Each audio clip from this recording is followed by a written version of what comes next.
And welcome back, my fellow travelers. I'm very grateful that I get to be here with you on this day of 2025, is when I'm recording this. I don't know when you will ever listen to this. It may be thousands of years in the future. You may be listening to this so far in the future that you're actually listening to it in the past because you've discovered time travel and you came back and listened to this. I don't know what I'm talking about, but welcome to the Mind Blossom in 2025.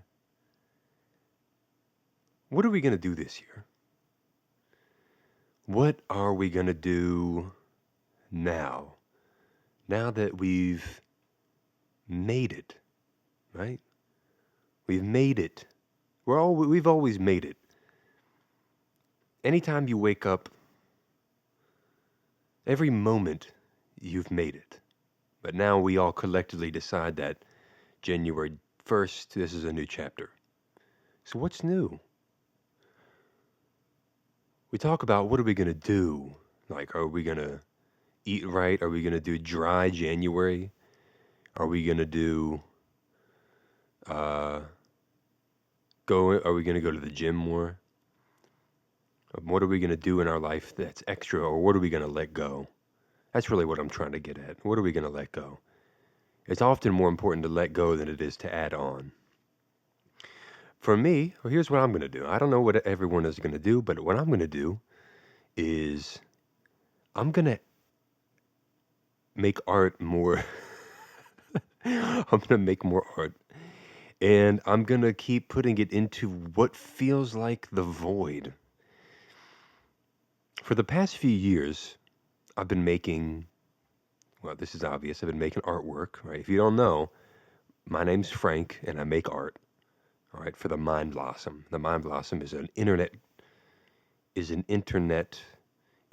not, it goes beyond the internet. The Mind Blossom goes beyond space and time.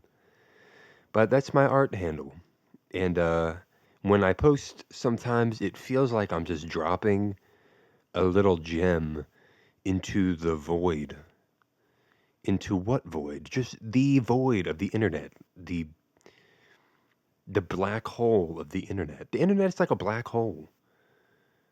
So much content goes into it and it just gets increasingly dense and increasingly massive, and yet it never seems to really change shape or size. It's such an infinite well of all consuming. It's just a phenomenon, and there's so much of it that we don't know. There's so much information inside the internet, and it's probably growing at an exponential rate. And well, there's more there than we'll ever discover, than it could ever be discovered unless you live forever, which some people are going to do. They're going to resist natural death by uploading their consciousness to a floppy disk and then mailing the floppy disk to Elon Musk, and then Elon Musk keeps it wherever he keeps it. And then when your physical body dies, you have a transition to somewhere. If I did that, I would probably go to Skyrim. I'd probably want to go to Skyrim, but like a more updated, not even on the PS5, like beyond that. Would that get boring though? Hell yeah. Even if I could marry anybody I wanted in the game, that'd be boring as hell. Probably for the first year it would be pretty interesting, but then it would start to feel like limbo, I think. I've thought about this, and I think that would be hell to be living inside of a video game unless my consciousness was also compressed onto the point of being like an NPC and then I thought it was normal. But even that, can you imagine? I don't want to imagine that. That's not the kind of thought form that I want to harbor within my mind. I don't want to carry that thought form with me on a day to day basis. So I'm sorry for bringing it up, but now I'm going to try to let that go. All right, let's let it go. Let's not think about being trapped in video games in 2025. Let's think about being liberated beyond our wildest dreams. What does that look like for me? Absolute liberation. Well, I can't even begin to fathom. I can't even begin to fathom what absolute liberation is like. But I know that it would be pretty dope. It'd be pretty freaking sweet if somebody bought some of my NFTs. You heard? I wouldn't mind if somebody bought some of my NFTs. You know what I mean? How are digital artists? How are artists supposed to make money now? Patreon. I do have a Patreon channel, by the way. If you want to follow me and get a little bit more frank in your life, I'll put a link in the description below for my Patreon. It's like $9 a month, $10 a month, and I put um, all kind of art. As soon as I make art, I share it on Patreon. There's a lot of work in progress pictures. There's a lot of exclusive videos, and sometimes I just get on there and talk and just say things. But yeah, so I have that. In other news, it's an extremely cold day here in New Jersey. And so I'm inside with the fireplace. I love having a fireplace. It reminds me of Skyrim. But this picture we have in front of us, this is called painless.jpg. Painless. And I made this in early 2024. I made this basically a year ago. And the inspiration for me is it's hard for me to tell where my inspiration comes from. I just have images come forward, images reveal themselves to me in my mind, and I think let's try to make something like that on Midjourney. So I made this with AI. Okay, so if for those in case that matters to you, and I know it kind of does matter, right? I made this with Midjourney. In the future, it's not. I don't think it's going to matter as much. I think there will come a point in time when artificial intelligence and artwork used, or when AI art becomes as norm as photography or digital art in general. I think there's going to be a point where society considers AI art to be normal, just another medium. Is it based off stealing? Is AI art stealing? Are you stealing somebody's work? Probably, yeah. I mean, this machine Midjourney scans and rips other people's work off, right? It's an amalgamation of so many other people's work. But art, we've all, most of us have probably stolen anyway when we use reference pictures, or all of our ideas come from other people anyway. I mean, how many different novels and paintings and stories are based on Tolkien's work? J.R.R. Tolkien, the creator of Lord of the Rings, right? How many different series, and even Harry Potter, that has a lot of stuff based on Lord of the Rings, in my opinion.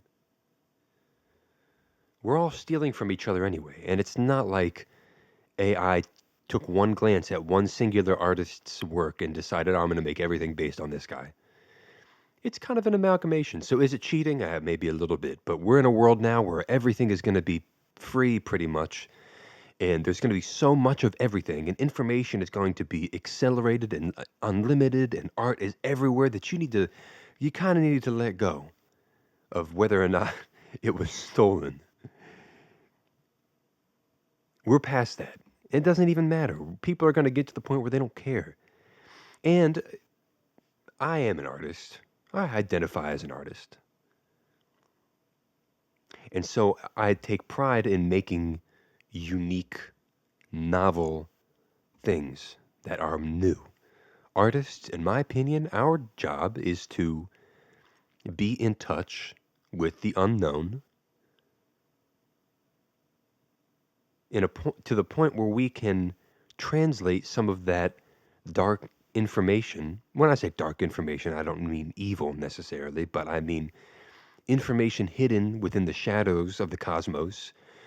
We get in touch with it on an intuitive, creative level, and then we get the impression and we bring it back to the masses, to our compadres, to our friends, to our family, our community. We bring it back to the consensus reality, and we bring it back in the form of art. And we use our technical skills to translate the unknown into the known.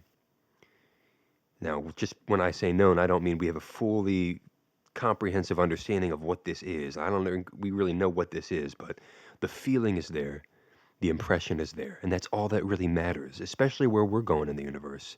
Logic is great, and it's like a sword that cuts us off from our delusions. But where we're going in life and in our world, intuition is going to be a little bit more, I want to say, important. And so artists are going to need to translate between, we're going to be the mediators between the masses, the average person, and the world of chaos that surrounds us. Artists live on the edge of that, and they do a dance eternally with the darkness and the chaos, the unknown. When we say chaos and darkness, that makes it seem like it's like a crazy like storm, a destructive demonic energy right outside our door.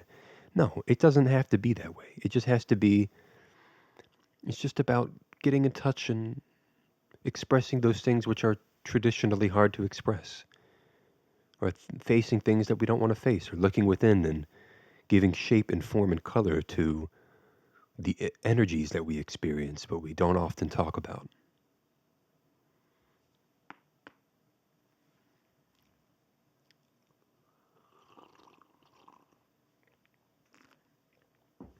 I saw a really inspiring quote on Instagram, and it said, I'm gonna have to look back and see who said this originally, but it was something like, the objective is not to create art.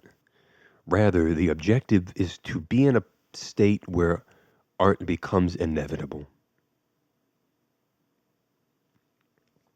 Or say that again.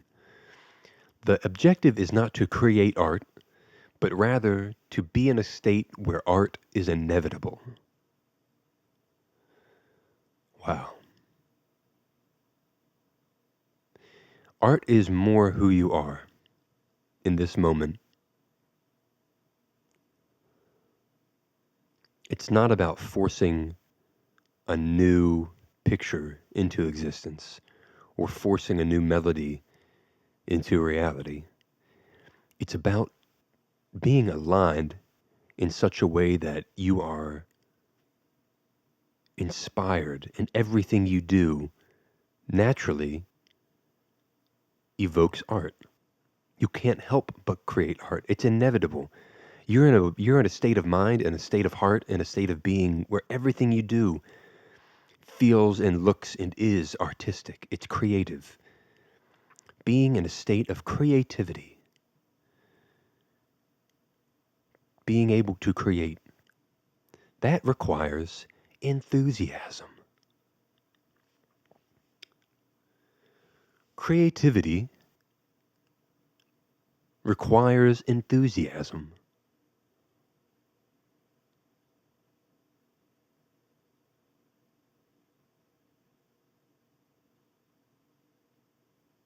It's difficult for me to create from a place of depression.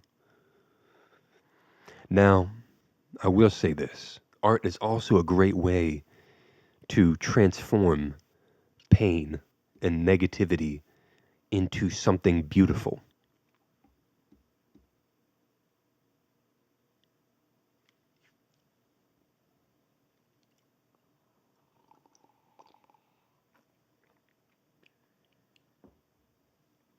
The difference between, in my opinion, creating from a place of depression, when we're depressed, it's hard to make new. We don't feel inspired to create new things. We feel like none of our creations matter, and everything we make is useless and meaningless. And there's too much art in the world anyway, and ours is never going to get seen. And like I said, it's like dropping a gem into the void. It just disappears. You spent all this time on it, and now it's gone, and no one will ever see it. And that is one way of looking at it. And that is a depressive way of looking at it because from that perspective, you let your fire die out fast. You let the winds of the void shush your flame. It snuffs it out. And when you don't have a fire element inside you, you have no way of creating anything. You need that fire. You need that passion. That fire wants to get bigger and hotter inside of you to the point where it extends outwards and it touches the external world using you as a channel. The fire wants to keep getting bigger and brighter and hotter, and you are the vehicle. And that fire disappears when we're depressed. Thank the divines that it can be reignited. But it's on us to reignite it. The ultra terrestrial powers of our cosmos do not reignite the flame of passion for us. They wait on us to do it for ourselves. Because then it's truly earned and it's more appreciated that way. Have you felt the spark come back inside of you? Have you ever felt depressed and then suddenly you feel that spark and it's there again? There's very few feelings that are just like that. When you feel this way, there is excitement, enthusiasm. Above all, it's an enthusiasm. And whether or not your art gets seen or recognized, that doesn't even really matter. And yet, you kind of have a little bit of hope that that it will get seen. And you feel as if you know it's going to be seen by somebody. And it doesn't even, like I said, it doesn't even matter. It just your enthusiasm to create is totally eclipses any despair, or it diminishes and shines out. It just totally flushes out all hopelessness. I don't know if you've been there. Have you been there?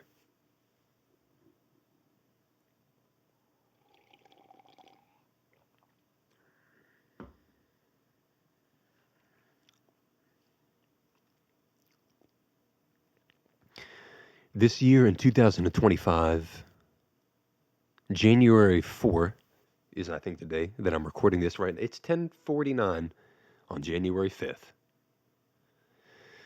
10:49 a.m. and I find myself working on artwork again. Crazy how it comes in waves. It'll come in like 3-month periods where I'll make art feverishly. I'll make art like I'm forced to do it. I make art like it's for survival for 3 months straight. And then it wanes off. Like the wave came and went. One day, I wonder if one day it will ever just become steady for me.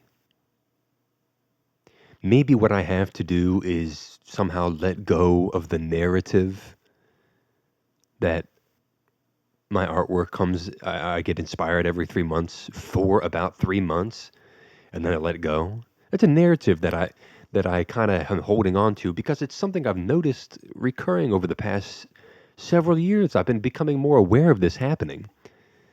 I'll make art and then I'll stop, and then I'll do it and then I'll stop. Is that normal? Does it matter? Should I just accept it? Accept the narrative? I don't know. Just now I'm being so intellectual about it to the point where I'm just, you know what I mean? This is called too much intellectualize it, too much cognition. Just make the art or don't, babe. Just make that art or don't, dude. Freaking dude or don't, dude.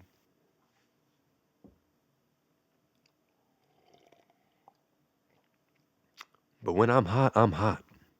And it feels good to be hot. I love to have that spark. Makes me feel like a madman. I used to wake up and turn on MF Doom. I used to live in my little studio where I created art.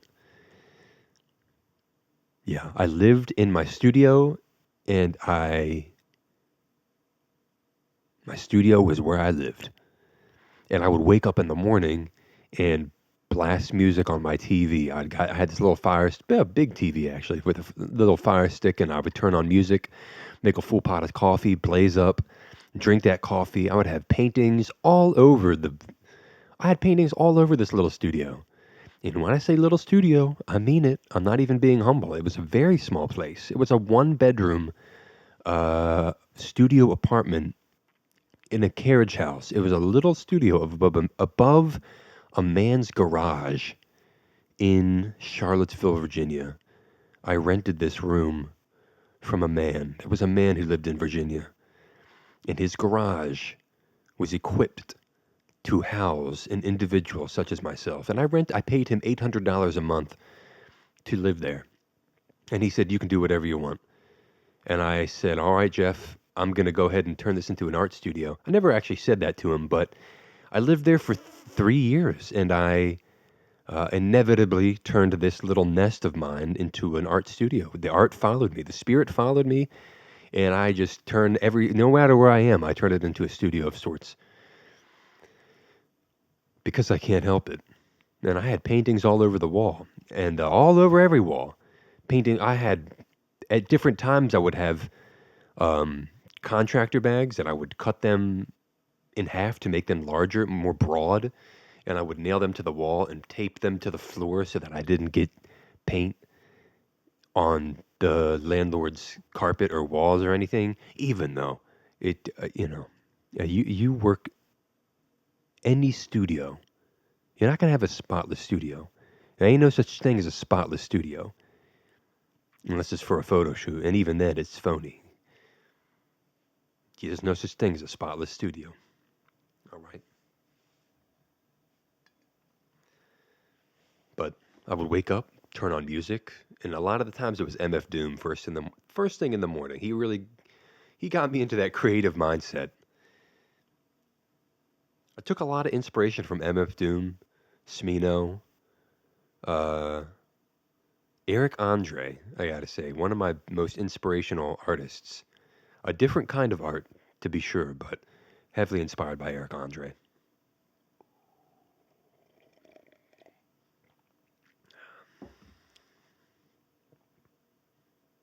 And those were the weekends. I would wake up, do all that, work for several hours on acrylic stuff, and then I would wash my hands, figuratively and literally. I would get the paint off, and then get more coffee, go to work, sit in my bed, and work on my iPad. My iPad is the best investment I've ever made. And second to that is my master's degree in clinical mental health counseling.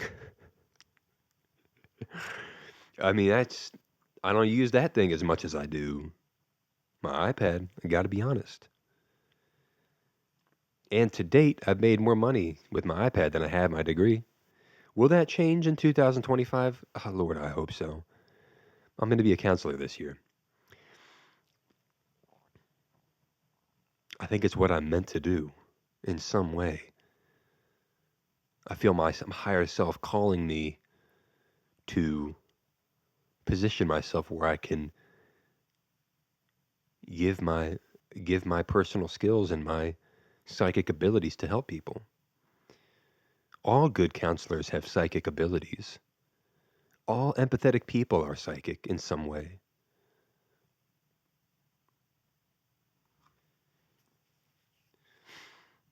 All good counselors are artists, But not all good artists are good counselors.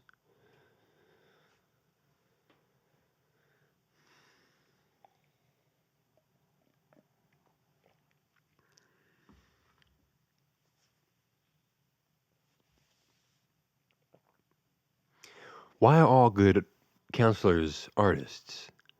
Because artists are able to, like I said, they live in a place of being in tune with the unknown. And when you're sitting with somebody as a counselor, it behooves you to have that sixth sense to be able to see through certain veils and to recognize the truth. It doesn't mean you have to point the truth out all the time, but as long as you're aware of the things that lie beneath, you're in a place to help people become more aware of their own selves.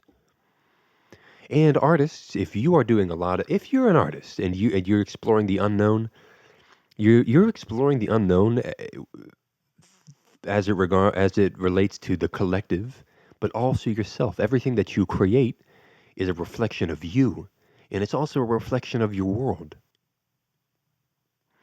And so when you make art, you bring things into visible reality that are reflective of the unconscious. This is very Freudian, very Jungian, very psychoanalytic, psychodynamic.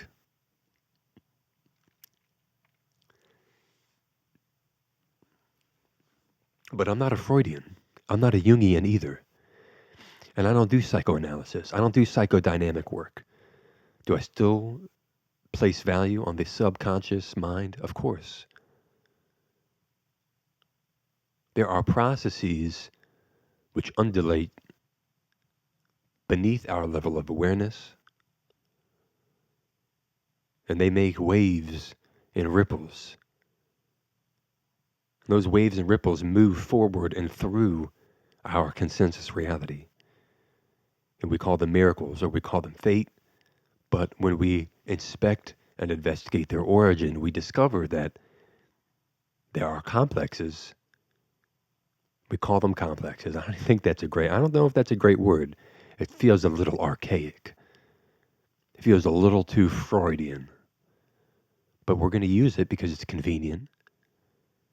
There are archetypes. There are living archetypes. There are living streams and patterns, living patterns of energy that inform our day-to-day reality. The greater bodies of these patterns are so vast and broad that we can't truly comprehend them. And so we make art to express them and to reflect them in images.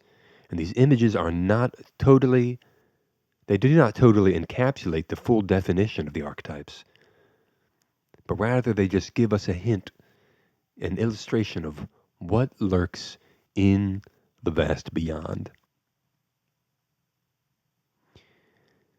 You cannot and you should not and you do not have to understand these things on a logical level.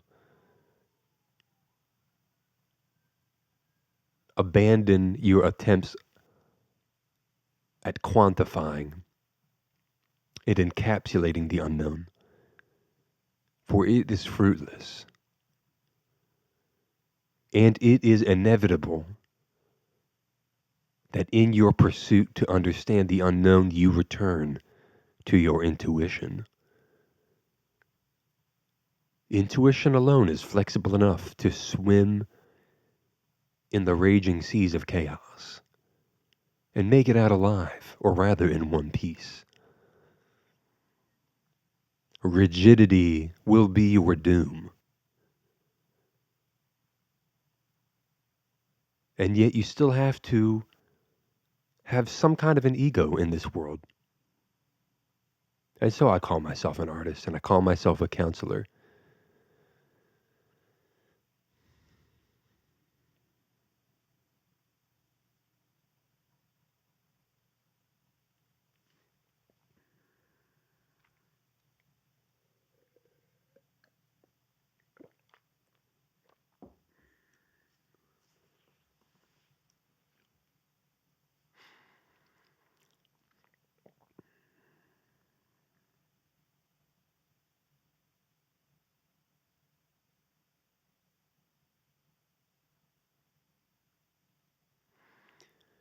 In this year of 2025,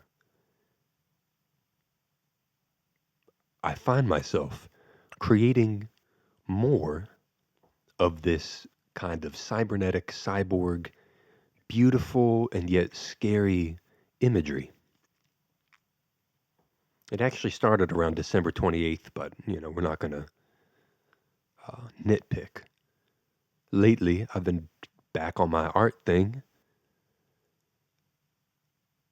and it's more of this kind of content. What do I mean by cybernetic? Well, this is like a cyborg. This is like a futuristic entity. This looks like something we could become in the near or far future if we fuse our consciousness with machines, if we fuse our consciousness with artificial intelligence, if we take the consciousness from our body, our soul, if that's even possible, and put it into a new body upon death. And so that way we can consciously direct our own reincarnation on this earth plane as opposed to leaving it up to our higher selves. It's very ritualistic if you think about it.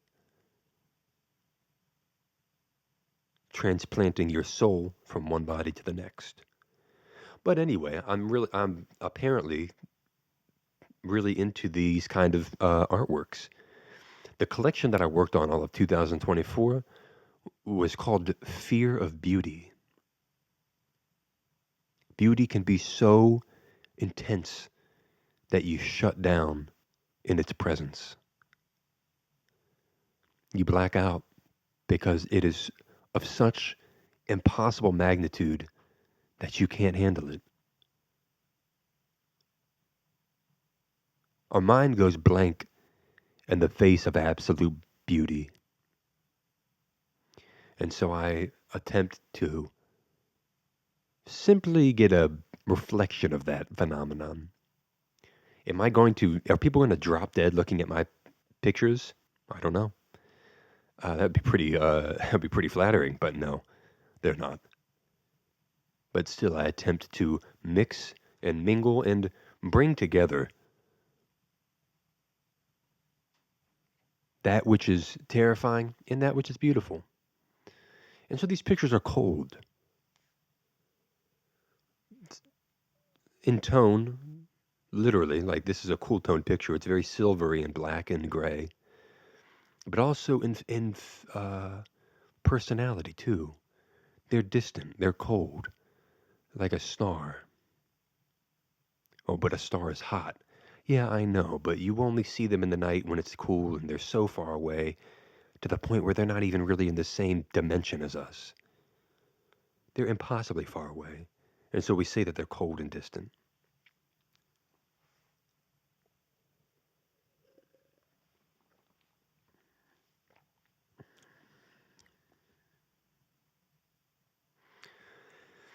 So I could go on psychoanalyzing myself about why do I create cyborgs with these faces and eyes and teeth, but I think that just leads to why.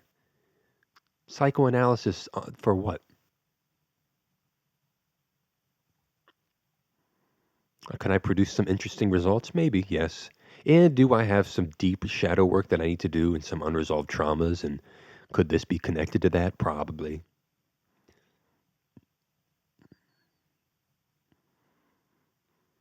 But you also can't force psychoanalysis, reflection. It's all smoother than it is. It's not really like an excavation. You can't mine these things and force them into your awareness. You can't force things into your awareness. Now, that's not really how it works, in my opinion.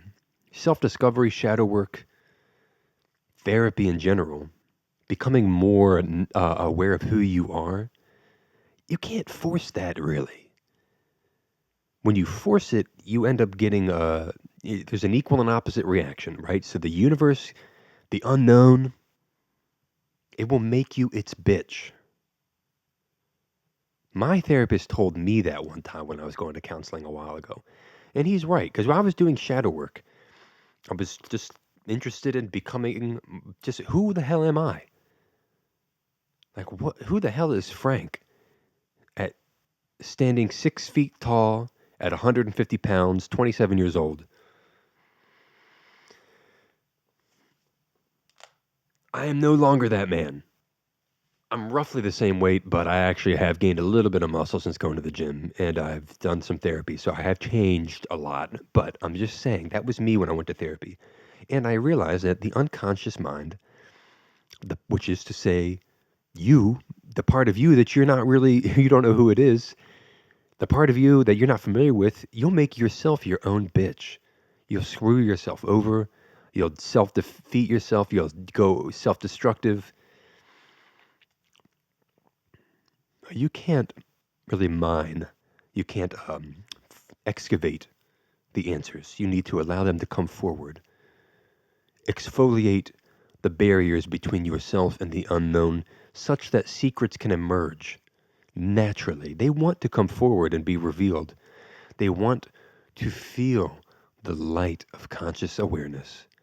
But you need to be in a place where they can come forward. That means stop being demanding. That means start being accepting of everything. Keep your heart open and your mind open.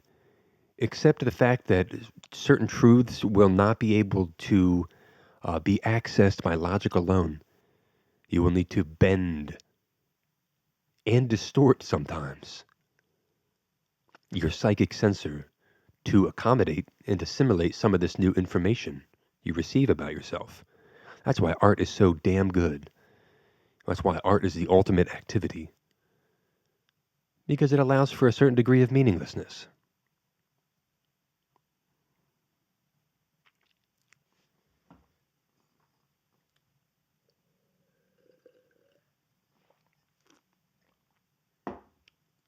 Now, we've really gone into the psychological and even therapeutic effects of art.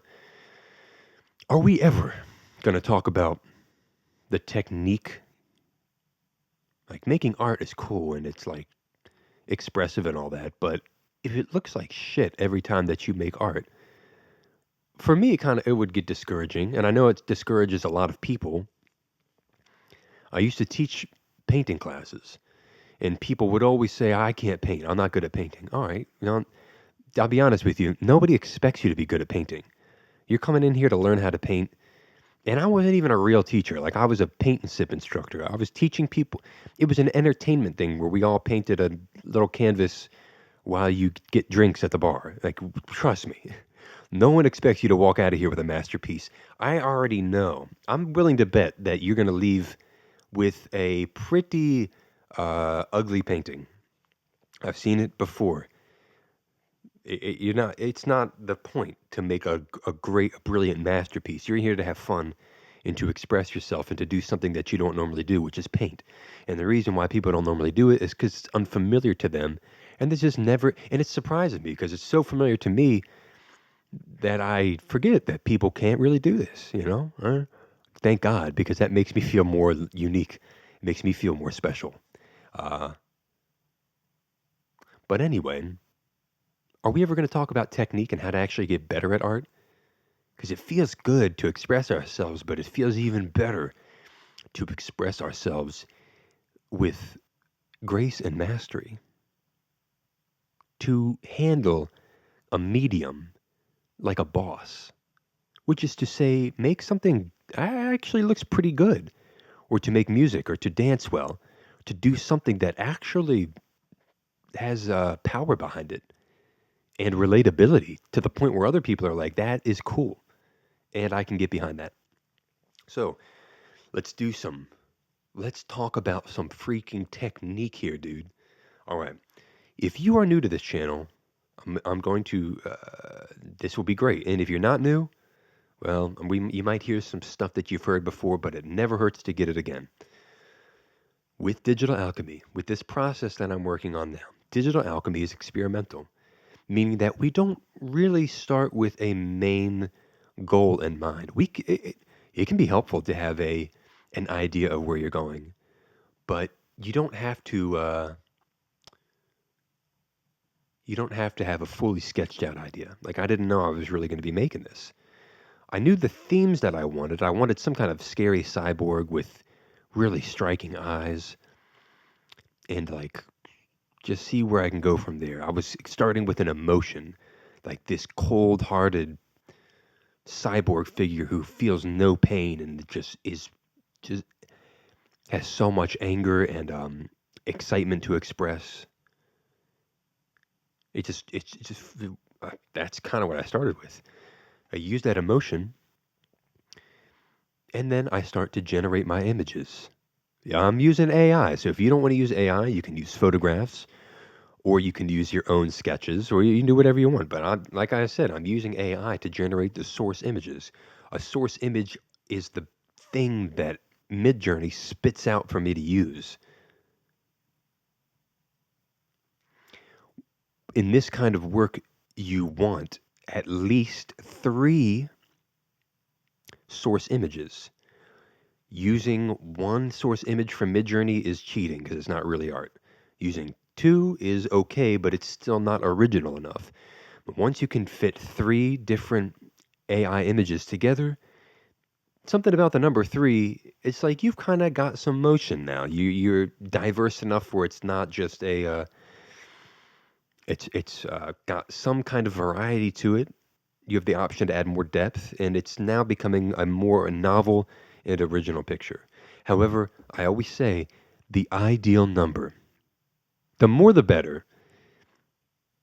You don't want to add so many pictures that it's chaotic and confusing to the observer, but the more the better. The more images you can combine into one in a coherent and lucid way to add maximum variety and detail, the better. Add as many as possible without losing your picture to confusion. You want to surf that wave between lucidity and confusion.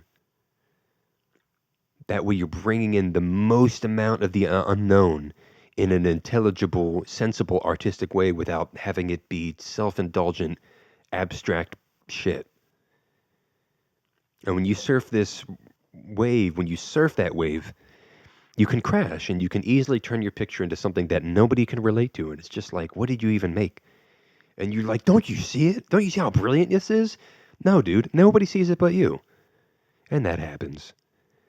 But I try to get at least, I like to have five different AI pictures fused into one. Five is the ideal number. I think that provides for a maximum amount of variety and detail without losing myself in having too much. Because you can, like I said, overcook it very easily. So you want to eventually integrate at least five different pictures into one. That's my one tip for today. It took us 45 minutes, damn near 45 minutes, to get to that point where I talk about that. But it's okay. This isn't really an art DIY. I'll be honest with you. This is not really an art instructional. This is not a tutorial. This is me sitting in an echo chamber and talking to myself. And if you are here listening, thank you. That's what it is.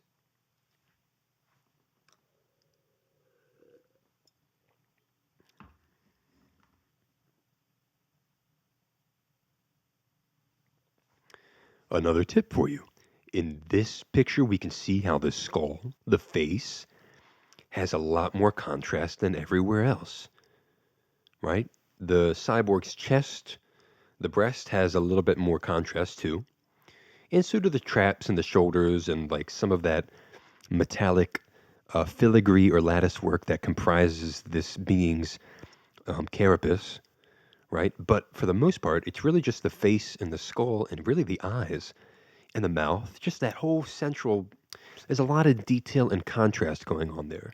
And so I like to have at least, or I like to have a one spot, just one spot on the picture where there is more contrast than anywhere else. That's our focal point. All right. If the entire picture, if the is equally contrast across the whole image, then your eye is not really going to have one place to anchor itself onto. So for me, I like to make the face a place of high contrast, and if and perhaps more saturation too. I don't really like to have the entire picture be very saturated. Too much color, too much saturation is a cheat code that can go wrong. It can cheapen your work. So if you want to have a little bit more saturation at the focal point, if you're an artist, you'll probably already do all this stuff anyway. But this is still, I have to remind myself of this, and now I'm going to share it with you.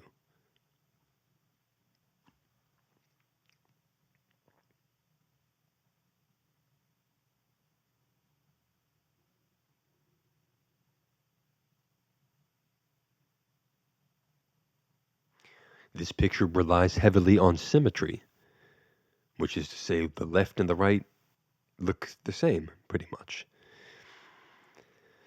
The wings on either side are, the wings back there, they look the same, kind of, and it's a very symmetrical picture. When you're working with symmetry, be careful not to have identical halves. So the left should not be a copy of the right. What I used to do is I would get lazy and I didn't want to do extra work, so I would copy the left. I would do one half of the picture, copy it, paste it, and then flip it. So, so I would have an absolutely symmetrical picture. But that is cheating because it looks cheap, even if you can't like really tell. Your mind knows that it's seeing an absolutely symmetrical picture, and that's not a lot. That's not enough variety. All right. Fortunately, with AI, it will produce some. The wings, for example, it's symmetrical, but they're not identical. So keep that in mind when you're doing symmetrical pictures. Pictures that rely on symmetry, make sure it's not you don't have identical halves. Even if you have to go in and make manual adjustments. Now, here's what I'm doing now. This was black and white. This was all monochromatic grayscale, even when I'm working with grayscale. What I like to do is I like to add a touch of color to the shadows. I'll go in and I'll bump up the shadows. I'll go into the color balance and I'll click on shadows and I will just gently nudge the shadows towards the blue. I tend to use bluer, cool tone shadows. Maybe I'll nudge it to add a little bit of purple in there too. You can see how it's not totally black and not totally gray. It's got a little bit of blue in there. You know what I mean?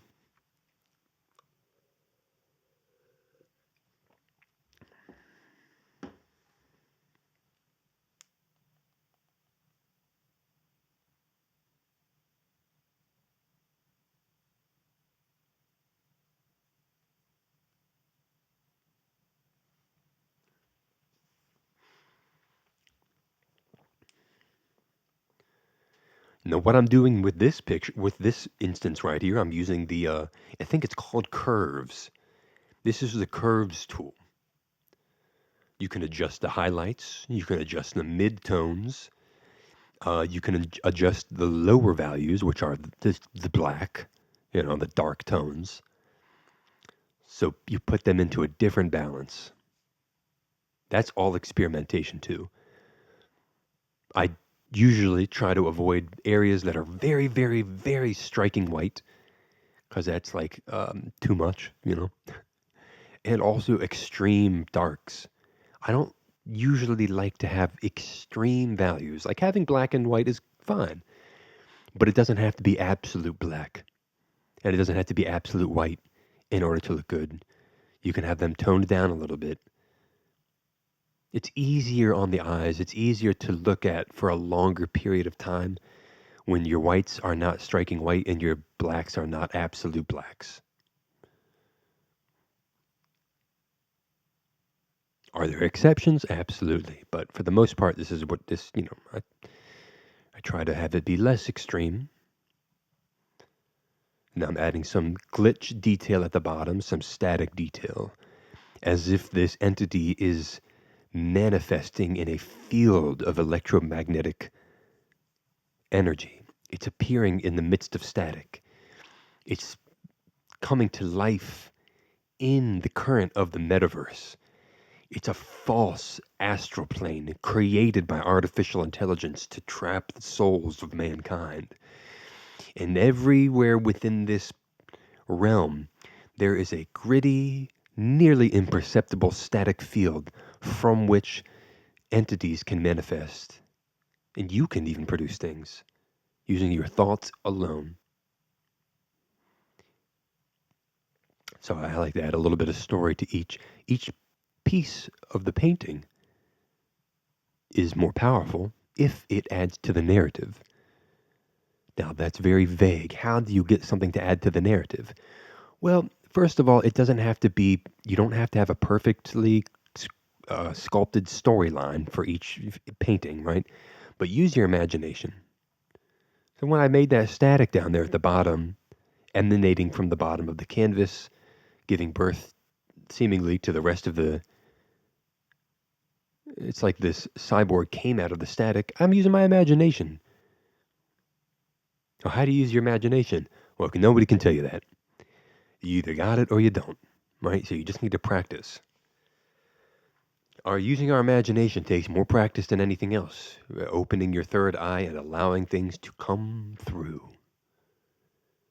The best way to do that is to stare at the wall and just daydream.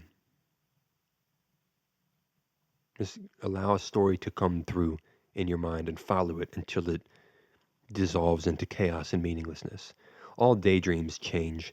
They all take left and right turns, and they spiral out of control until they've gone far beyond and away from what you were originally meditating on.